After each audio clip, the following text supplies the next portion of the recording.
Ça, ce sont des sacs que je récupère qui sont usagés, qui sont destinés à la poubelle, comme on peut le constater. Et moi, ce qui m'intéresse là-dessus, c'est les fermetures éclairs. Donc on démonte tout ça. C'est les boucles, les passants, ces boucles-là. Avec un peu d'huile de coude, comme on dit chez nous, on obtient quelque chose de neuf, de plutôt portable, à partir d'un déchet ultime. Il n'y a pas de recyclage du cuir, en fait, ça n'existe pas. Donc il fallait faire quelque chose.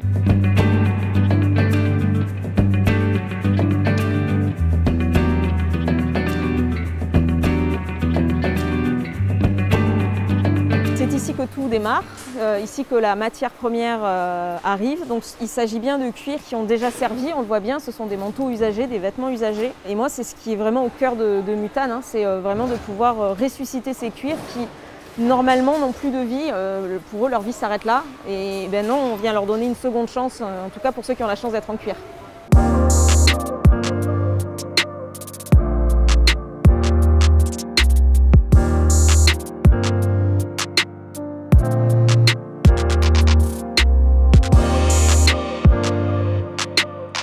Des dons, on a des bornes qui sont dans la rue, les gens mettent les vêtements dedans et nous donc on a des chauffeurs collecteurs qui tous les jours font des tournées pour récupérer ce qu'il y a dans les bornes.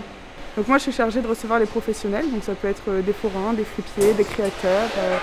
Mon travail c'est de cibler un petit peu quel bac de quelle catégorie pourrait les intéresser et ensuite du coup ils vont se mettre à trier et ce qu'ils sélectionnent du coup sera pesé et ensuite le prix se fait en fonction du poids.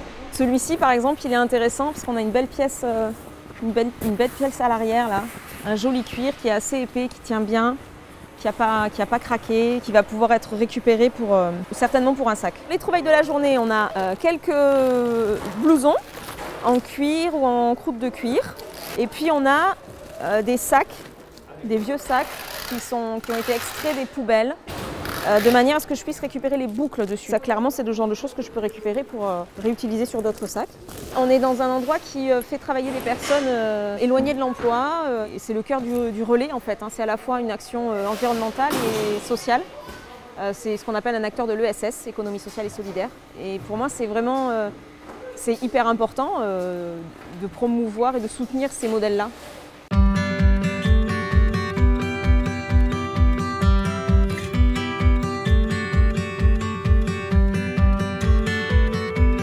On est dans mon ancien atelier, là où tout a démarré.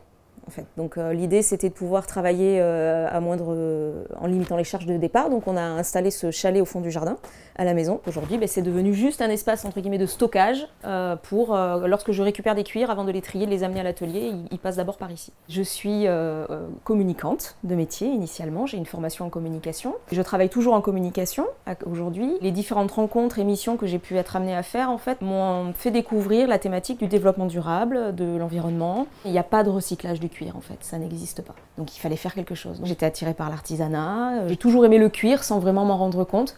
Et donc en fouillant, en me disant qu'est-ce que je pourrais bien faire, qui ait du sens, qui me fasse plaisir, dans lequel j'ai des compétences, qui soit un métier qui me permette de gagner de l'argent, je suis arrivée en fait à ce constat de la maroquinerie, la fabrication de sacs. J'ai passé un CAP en maroquinerie. J'ai créé l'entreprise en février l'année dernière. Depuis, je peux bénéficier aussi des conseils et de l'accompagnement de la Chambre des métiers. Mutane, ça vient de la mue, la transformation donc, de la tannerie, le cuir, avec ce petit clin d'œil aussi au côté mutant, qui est la transformation un peu inattendue, un peu extraordinaire.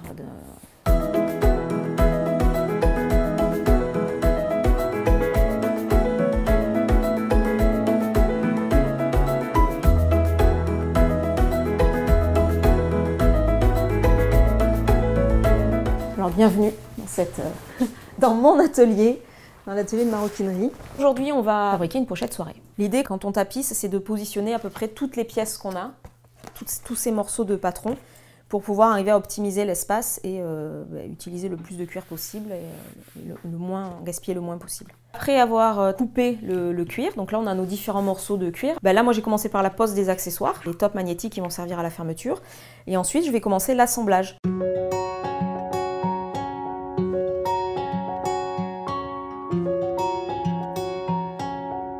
Avec un peu d'huile de coude, comme on dit chez nous, on obtient quelque chose de neuf, de plutôt portable quand même, à partir d'un déchet ultime, vraiment. Donc voilà, et ça je trouve que c'est plutôt gratifiant, d'une part pour mon métier, parce que je trouve que ça donne du sens à qui est déjà un métier plutôt noble, je trouve que ça donne encore du sens encore plus profond. Et puis surtout, ça donne du sens à notre manière de consommer aussi.